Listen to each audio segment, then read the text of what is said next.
Hello everyone, I hope you all are well and today we are going to study further. हमारा कल पढ़ा क्या था अपनों ने? इक्वेशंस ऑफ मोशन पढ़ी थी। क्या पढ़ी थी? Equations of motions. आज हम उसके न्यूमेरिकल कर रहे हैं ना, थोड़ा लंबा लेक्चर है, ध्यान से सुनना। तो देखो क्वेश्चन नंबर 6 क्या बोल रहा है? एक मीनार की छत से छोड़ा गया पिंड अंतिम 1 सेकंड में कुल ऊंचाई का 9/25 भाग तय करता है, तो मीनार की कुल ऊंचाई ज्ञात करो। क्या करना है? मीनार की कुल ऊंचाई ज्ञात करनी है। कैसे करेंगे? देखो, ये मान लिया अपनों ने कोई मीनार जिसकी ऊंचाई कितनी है h, और टाइम लगता है पिंड को यहाँ से लेके नीचे तक आने में t। कितना टाइम लगा? t। और क्या पूछ रहा है क्वेश्चन में? क्या बोल रहा है? ऊंचाई अंतिम 1 सेकंड में ऊंचाई का 1/25 भाग। तो अंतिम 1 सेकंड में कुल ऊंचाई h का 9/25 भाग वो तय कर रहा है। तो बचेगा कितना? तो टोटल h में से 9/25 क्या करो? माइनस कर दो। तो कितना बचेगा? 16/25। कितने सेकंड के लिए बचेगा? टोटल टाइम t था, अंतिम 1 सेकंड निकाल दिया, t-1 सेकंड में इतना बचा या नहीं बचा? अब देखो करना क्या है, अपने को निकालना क्या है? मीनार की ऊंचाई निकालनी है, कुछ भी नहीं है। अब हमने समीकरण पढ़ी थी कल, एक तो ये पढ़ी थी और इसके बाद सेकंड इक्वेशन क्या पढ़ी थी? ये पढ़ी थी। इसमें एस क्या होता है? पिंड का विस्थापन होता है। और वैसे जब कण यहाँ से लेके यहाँ तक आएगा तो ऊर्ध्वाधर ऊंचाई जो होगी मीनार की, वही पिंड द्वारा तय किया गया विस्थापन होगा कि नहीं होगा? बस ये इक्वेशन लगा दो यहाँ पे। अब एस का मान देखो यहाँ पे लगानी है, इस यहाँ पे कितना है? u बराबर 0, ऊंचाई कितनी है? तो एस की जगह क्या रखाएगी?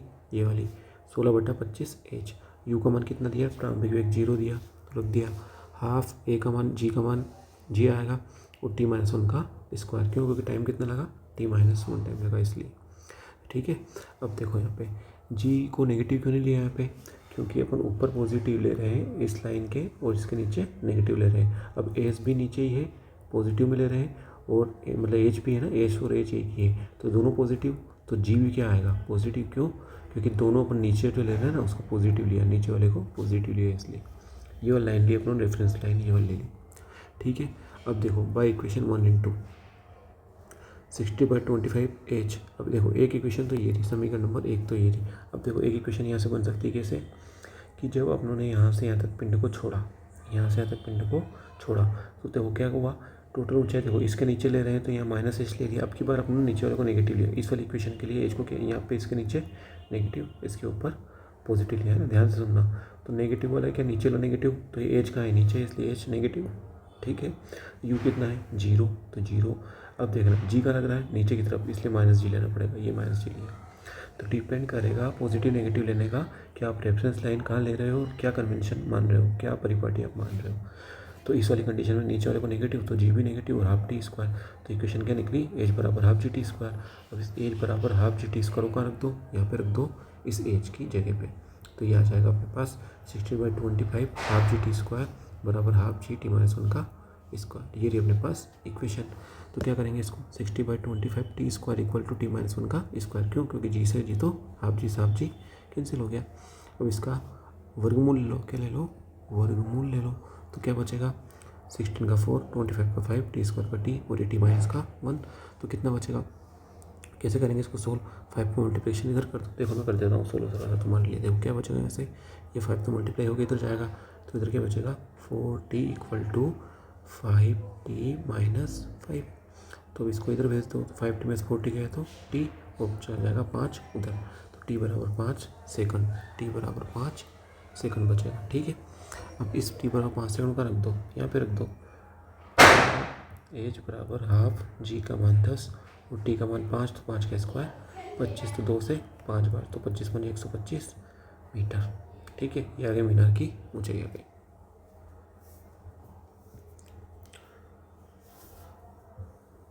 देखो अगला क्वेश्चन क्या है? ऐसा ही क्वेश्चन है सेम टू सेम। एक मीनार की ऊंचाई छत से संतापूर्वक छोड़ा जाता है, पिंड का अंतिम 2 सेकंड में 40 मीटर है, तो मीनार की ऊंचाई ज्ञात करो। वही सेम क्वेश्चन है। ये मीनार, ये यू बराबर 0, ये अंतिम 2 सेकंड में कितनी ऊंचाई तय कर रहा है? अंतिम 2 सेकंड में 40 मीटर। तो ये कितनी बचेगी? h-40 बचेगी, और कितने सेकंड बचेंगे? t- का 2 सेकंड बचेंगे। रख दो इक्वेशन में। ये देखो h बराबर हाफ जी टी स्क्वायर, क्योंकि यू का मान 0 है टोटल वाले के लिए, और अब t-2 वाली बात कर लेते हैं। देखो ये क्या आएगा यहाँ पे? h-40 बराबर हाफ जी t-2 का स्क्वायर। क्यों? क्योंकि अंतिम में 2 सेकंड में 40, तो बचेगा कितना? h-40 कितने में? t-2 सेकंड में। अब इक्वेशन 1 का मान का रख दो, 2 में रख दो, तो क्या बचेगा? ये हाफ जी टी स्क्वायर, जी का मान 10 रख दिया, माइनस का 40 बराबर 5 टी माइनस 2 का स्क्वायर। सोलो कर लो 2 से 5 बार, तो 5t square equal minus 40 equal to ये है ना, एक का square minus 2ab plus B square. रख दिया अपनों ने वैल्यू, तो क्या बचा अपने पास 5t स्क्वायर से 5t स्क्वायर कैंसिल, तो कितना बचेगा 20t इधर आ जाएगा और ये इधर जाएगा नेगेटिव, तो 40 और माइनस का 20 माइनस का 60। टी का मान कितना आया माइनस का 3 सेकंड, लेकिन समय माइनस में नहीं होता है, टी नेगेटिव में होता ही नहीं है, इसलिए टी को मानेंगे अपन पॉजिटिव। टी बराबर 3 सेकंड, तो क्या आएगा एच बराबर हाफ जी टी स्क्वायर में रख दो वैल्यू, टी का मान कितना रख दो 3, तो 3 की घात 2 9 और 4 5 9 45 मीटर आ जाएगा अपने पास आंसर। ये भी अच्छा क्वेश्चन है, देखो जरा क्या बोल रहा है। 18 मीटर ऊंचाई वाले नल से नियत समतल में पानी की बूंदें गिर रही है, तो धरातल से नल के बूंद को ज्ञात करो। दूसरी बूंद की धरातल से दूरी, तीसरी बूंद की धरातल से दूरी, चौथी बूंद की धरातल से दूरी, है ना। और ऐसे बूंद मतलब है ना, कुछ नहीं हो रहा है। क्वेश्चन ये है, देखो ये है अपना नल, क्या है अपना नल, ये है अपना नल, और नल से गिर रही है बूंदें, क्या गिर रही है बूंदें गिर रही है, और ये अपना धरातल है, क्या है धरातल है। कितनी बूंदें गिरी 4 बूंदें गिरी, ये पहली बूंदें, ये दूसरी बूंद, एक बार फिर से बना लेते हैं।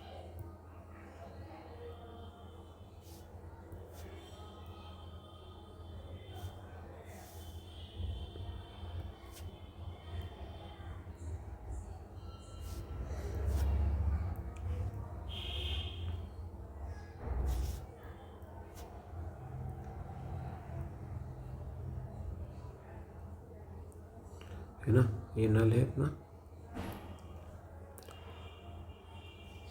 और ये अपना है धरातल, क्या है धरातल। कितनी बूंद गिरनी है 4, तो ये पहली बूंद, ये दूसरी बूंद, ये तीसरी बूंद, और ये चौथी बूंद निकल रही है नल से।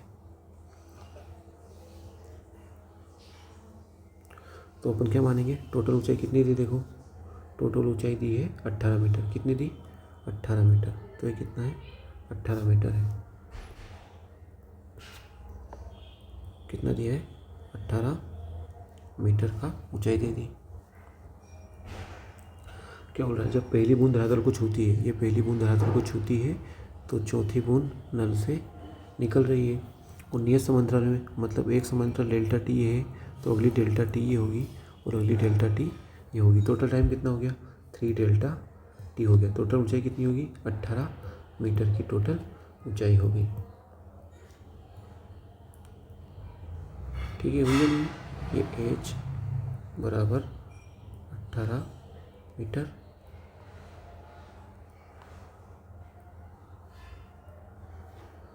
ठीक है, और टोटल टाइम कितना हो गया 3 डेल्टा टी।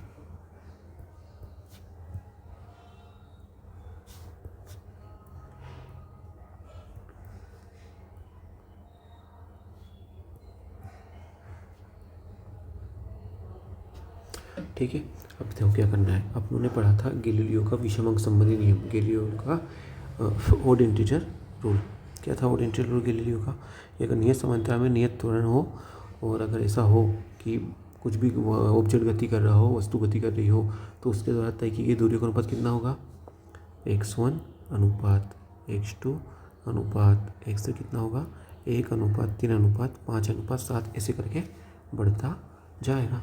तो निकाल लो, देखो यहाँ से यहाँ तक, यहाँ से यहाँ तक x1 कितना होगा, अगर यहाँ से यहाँ तक की दूरी, मतलब मैंने मान ली उसने x तय करी, तो यहाँ से तक कितनी दूरी तय करेगा 3x, और यहाँ से यहाँ तक कितनी दूरी तय करेगा 5x। अब देखो x 3x और 5x मिलकर कितने हो गए 5 3 8 और 1 9x, और टोटल ऊंचाई किसके बराबर है 18 के, तो ये हो गया 18, तो x क्या आएगा 18/9 बराबर में 2 मीटर आएगा कि नहीं आएगा, बिल्कुल ये आएगा ना, तो ये हो गया 2 मीटर हो गया।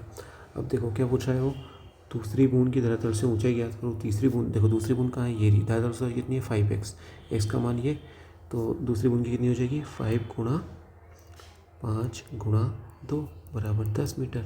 और तीसरी बूंद कितनी है, ये तीसरी बूंद की कितनी है धरातल से 5 और 3 8, यहाँ से यहाँ तक की कितनी हो जाएगी 8 गुणा 2, 8 दूनी 16 मीटर। और दूसरी तरफ तीसरी बूंद कहाँ है, दूसरी बूंद ये दूसरी बूंद है, तीसरी बूंद कितनी है, दोनों के बीच की गैप 3x, तो कितना हो जाएगा 3 गुणा 2 बराबर 6 मीटर हो जाएगा, 6 मीटर। ऐसे करेंगे इसको सोल्व।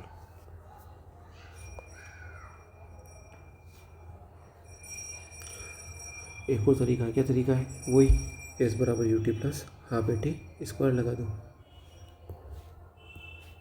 क्या तरीका है, ये वाला, एस बराबर U T plus half A T square लगा दो।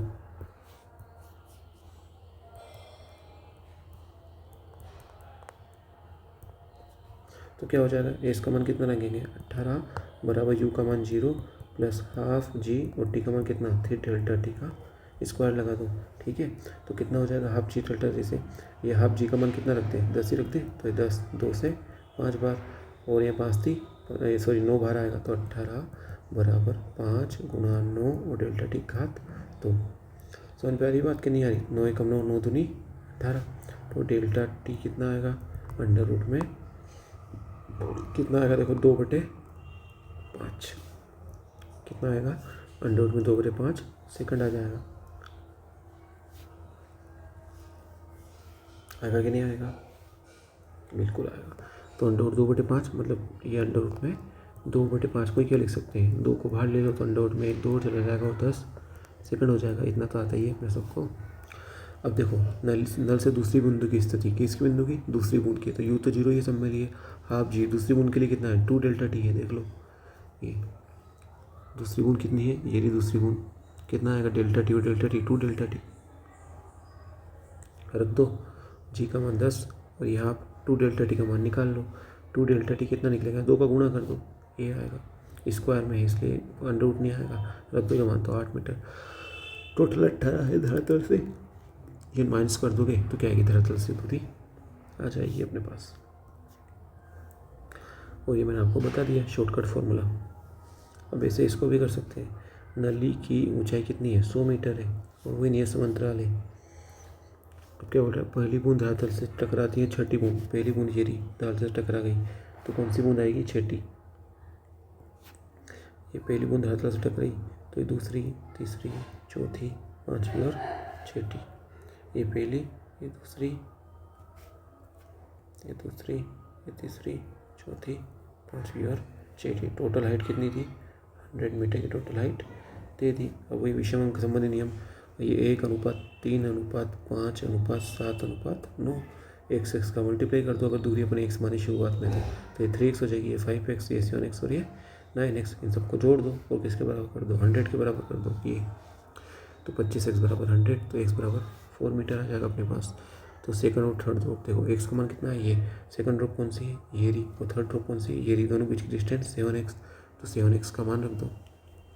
अच्छा धरातल से ऊंचाई कहाँ से पूछिए, धरातल से, तो दूसरी और चौथी, दूसरी और चौथी, तो ये दूसरी कौन सी है, ये दूसरी, और चौथी कौन सी, ये, तो 5x और 7x, तो 5 और 7 12x, 12x बराबर 12 गुणा 4 बराबर 48, ऐसे अपन निकाल सकते हैं।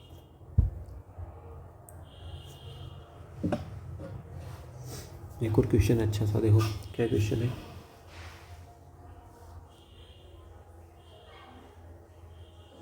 एक कण गति के दौरान प्रथम 2 सेकंड में 2 मीटर, ये प्रथम 2 सेकंड यहाँ से लेके यहाँ तक, तो प्रथम 3 सेकंड में कितनी दूरी बताएगी 2 मीटर की, तथा अगले 4 सेकंड में 14 मीटर, ये यहाँ से अगले 4 सेकंड, ये अगले 4 सेकंड में कितनी दूरी देगी 14 मीटर की। तो शुरुआत से एंड तक कितने हो गए टोटल 6 सेकंड और टोटल दूरी 16 मीटर की। ठीक है, ये याद रखना है अपने को, क्योंकि अपने पास कोई फॉर्मूला नहीं है कि यहाँ से स्टार्ट कर दें, अपने पास फॉर्मूला है कि यहाँ से लेके यहाँ तक स्टार्ट कर दें, इसलिए 2 बार लगाना है और शुरू से एंड तक लगाना है। देखो फॉर्मूला क्या है, एस बराबर U T plus half A T square, तो एस का मान कितना है, एस का मान शुरुआत में है 2 मीटर, 2 रख दो, यू का मान दिया नहीं है इसलिए यू का मान निकालना पड़ेगा, टी का मान कितना है 2 सेकंड, हाफ ए और टी की स्क्वायर मतलब टी कितना 2 की घात 2 मतलब 4, तो यहाँ से क्या निकला 2 बराबर 2u प्लस 2 से 2a। ठीक है, ऐसे हो रहा है, इसको समीकरण नंबर 1 दे दो और देखो फिर लगाओ यहाँ से लेके यहाँ तक, कुल टाइम कितना 6 सेकंड और टूल दूरी 16 मीटर, रख दो एस बराबर U T plus half A T square, value रख दो, क्या वैल्यू रखनी है, ये रही एस का मान 16, यू टी 6 का मान, यू टी का मान 6, हाफ ए और टी स्क्वायर 36, ये हो गया। अब क्या करेंगे, देखो इसको सोल्व कर लो, 16 बराबर 6u प्लस 2 से 18 बार, तो 18 ये हो जाएगा। तो कितना आएगा, फिर 2 से काट दो, 2 से ये 8 बार, ये 3 बार और ये 9 बार। तो ये 2 समीकरण बन गए अपने पास। इन दोनों समीकरण क्या करो, सोल्व कर लो। देखो यहाँ से क्या है, 3u प्लस 9a बराबर में 8। तो अब क्या करो, u का मान रख दो। तो 3 गुणा u का मान 1 माइनस का a यहाँ से, तो 3u का मान 1 माइनस a प्लस 9a और 8। अब मल्टीप्लाई कर दो, 3 माइनस 3 बराबर प्लस 9a बराबर 8। तो 3 प्लस इधर से करेंगे तो क्या आएगा, 9a माइनस का 6a बराबर 8। तो a बराबर कितना निकलेगा, 8 में से 3 5/6 मीटर पर सेकंड स्क्वायर। u का मान निकाल लो, इसको किस में रख दो, इसमें रख दो। तो u बराबर 1 माइनस है, u बराबर 1 माइनस है रख दो, कितना आएगा 1/6 मीटर पर सेकंड आ जाएगा। अब देखो t बराबर 7 सेकंड बाद क्या होगा, ये पूछ रहा है। तो प्रारंभ से 7 सेकंड बाद उसका वेग याद करो। तो प्रारंभ से 7 सेकंड बाद क्या होगा, ये अपने को पता है, गति की पहली समीकरण, ये अंतिम वेग, ये प्रारंभिक वेग, त्वरण हुए समय। तो u का मान कितना है, 1/6, a का मान अपने को आ गया 5/6, t का मान रख दो बस। अब तो क्या हो गया, जादू हो गया। अपने पास u है, अपने पास a है, तो जो भी t देगा उस पर अपन क्या निकाल देंगे, अंतिम वेग निकाल देंगे। ये भी अच्छा सवाल है। देखो क्या है, देखो कुछ ऐसा है कि एक साइकिल सवार है, वो क्या है,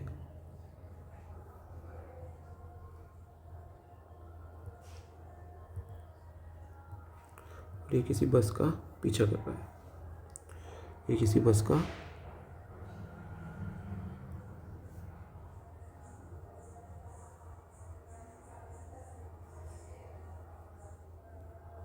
ठीक है, और बस का त्वरण कितना है, 2 मीटर प्रति सेकंड स्क्वायर क्या है, बस का त्वरण है। तो अभी बोल रहा है कि अगर साइकिल सवार बस स्टैंड से 96 मीटर, ये साइकिल सवार बस स्टैंड से 96 मीटर, ये 96 मीटर कहाँ से, बस स्टैंड से, ये इन दोनों के बीच की दूरी कितनी होगी, 96 मीटर दूरी। बस नियत त्वरण से गति करना प्रारंभ करती है 2 मीटर पर सेकंड स्क्वायर से। तो बताओ साइकिल सवार बस स्टैंड बस को कितने समय बाद और कितनी दूरी पर पकड़ेगा, ये अपने को निकालना है कि भाई ये साइकिल सवार इस बस को कहाँ पे पकड़ेगा और कितनी दूरी पर पकड़ेगा। तो अपन मान लेते हैं थोड़ी देर के लिए, क्या मान लेते हैं, मान लेते हैं, चलो क्या मानते हैं, ये मानते हैं कि माना है बिंदु P पर पकड़ लेगा, माना है बिंदु P पर पकड़ लेगा। तो इसकी इससे दूरी कितनी हो गई, 96 प्लस x हो गई। और क्या हो गया, इसकी इस बस की इससे दूरी कितनी हो गई, x हो गई। माना कि अपन बस और बिंदु P की दूरी कितनी है, x। तो साइकिल सवार और बस की दूरी कितनी हो गई, 96 प्लस x। अब देखो अपने को क्या निकालना है, ये निकालना है इसका प्रारंभिक वेग कितना है, 0 है, ठीक है। इसका प्रारंभिक वेग दिया है कि एक बार चेक कर लेंगे, दिया है 20 मीटर पर सेकंड, कितना दिया है, 20 मीटर प्रति सेकंड अपने को दिया है। तो लगा दो, क्या लगा दो, s बराबर ut plus half at square, half at लगा दो। तो क्या आएगा, s बराबर कितना है, 96 मीटर, 96 प्लस x कितना है, 96 प्लस x बराबर क्या आएगा, u का मान कितना है, 20 मीटर, और टाइम कितना लगेगा, t निकालना है तो अपने को। और देखो इसका त्वरण है ही नहीं, इसका त्वरण कितना है, 0 है, साइकिल सवार कोई त्वरण नहीं है, तो बाद वाले प्रॉपर पकड़ना 0 है। समीकरण नंबर 1 ये 96 प्लस x बराबर 20 गुणा t, ये समीकरण नंबर 1 हो गई। अब देखो बस के लिए क्या होगा, वही s बराबर ut plus half at square. लेकिन अब की बार क्या थोड़ा सा परिवर्तन है, क्या परिवर्तन है कि विस्थापन का मान तो 1 सही सही, u का मान 0 और हाफ a का मान 2 और टी स्क्वायर निकालना है। अब की बार इसका बस का प्रारंभिक वेग कितना है, 0 है, बस के पास क्या है, केवल त्वरण, प्रारंभिक वेग है ही नहीं। तो बस का ये 0 तो हाफ और g का मान टी, a का मान 2 और टी स्क्वायर, तो x बराबर टी स्क्वायर, ठीक है। बस दोनों समीकरणों को सोल्व कर लो, ये समीकरण नंबर 1 और ये समीकरण नंबर 2, ये समीकरण नंबर 2। तो क्या होगा, देखो 10 देखो 96, x का मान कितना है, टी स्क्वायर बराबर में 20 गुणा टी। अब क्या करो, एक द्विघात प्रमेय समीकरण बन जाएगी, टी स्क्वायर माइनस 22 प्लस 96 बराबर में 0। अब क्या करो, इसको सोल्व करो। तो या तो सीधा मेथड लगाओ या फिर अपन जो जानते हैं वो लगाओ कि भाई ऐसी दो संख्या ढूंढ दो जिनको जोड़ने घटाने क्या आ जाए, 20 आ जाए। तो माइनस का 12t माइनस का 8t प्लस 96 बराबर में 0। क्यों, क्योंकि 12 8 को जोड़ेंगे तो 20 और 12 8 96 पॉजिटिव में। अब t कॉमन ले लो तो क्या बचेगा, t माइनस का 12, और यहाँ से क्या ले लो माइनस का 8 कॉमन ले लो तो क्या बचेगा टी माइनस का 12 बराबर में 0। तो दो अपने पास फैक्टर आ गए, क्या आ गए टी माइनस का टी माइनस 12 और टी माइनस 8 बराबर में 0। तो टी बराबर 12 सेकंड और टी बराबर 8 सेकंड, ये दोनों आ गए। तो इसका मतलब क्या हुआ कि भाई साइकिल सवार बस को 2 बार पकड़ेगा। कैसे कि टी बराबर 8 सेकंड पे वो बस के पास पहुंच जाएगा, लेकिन बस के पास अभी भी क्या है, त्वरण है। कितना है 2 मीटर प्रति सेकंड का स्क्वायर से। तो जैसे ही साइकिल सवार बस के पास पहुंचेगा, कहाँ है अपना साइकिल सवार, ये साइकिल सवार बस के पास पहुंचेगा 8 सेकंड में। कितने सेकंड में 8 सेकंड में। बस फिर आगे निकल जाएगी, बस क्या होगा फिर आगे निकल जाएगी। तो साइकिल सवार बस को फिर पकड़ लेगा कितने सेकंड में, 12 सेकंड में बस को फिर पकड़ लेगा। लेकिन 12 सेकंड बाद बस का त्वरण इतना ज़्यादा हो जाएगा, उसका वेग इतना ज़्यादा हो जाएगा त्वरण की वजह से कि फिर कभी भी साइकिल सवार बस को पकड़ ही नहीं पाएगा। इसका तो मतलब हुआ, ठीक है। टी बराबर 8 सेकंड पर बस को पकड़ लेगा। कितनी दूरी हो जाएगी उस टाइम पे, एक्स बराबर टी स्क्वायर, रख दो समीकरण 1 में, 64 मीटर पे, है ना। 64 मीटर पर उसको पकड़ लेगा। लेकिन टी बराबर 12 सेकंड पे देखो, टी बराबर 12 सेकंड पे क्या होगा, एक्स बराबर 12 की घात टी स्क्वायर, तो क्या हो जाएगा 12 गुणा 12 मतलब 144 मीटर। इस वाली कंडीशन में बस साइकिल को क्या कर छोड़ देगी, पीछे छोड़ देगी। समझ में आई ये बात भाई। एक बार साइकिल सवार बस दोनों एक दूसरे को पकड़ लेंगे ठीक है। फिर क्या होगा, साइकिल सवार बस को पकड़ लेंगे, फिर दोनों में से कोई एक जिसका अंतिम वेग ज़्यादा होगा इस वाली कंडीशन में टी बराबर 8 सेकंड में, वो दूसरे से आगे निकल जाएगा। फिर टी बराबर 8 सेकंड बाद फिर दोनों एक दूसरे को पकड़ेंगे। फिर क्या होगा, त्वरण की वजह से बस त्वरण की वजह से ये बस क्या हो जाएगी, आगे निकल जाएगी और फिर साइकिल सवार को बस को पकड़ नहीं पाएगा। समझ में आ रही है जो बात बोल रहा हूँ, ये सब कुछ। चलो थैंक यू, आज के लिए इतना ही, फिर कल करेंगे।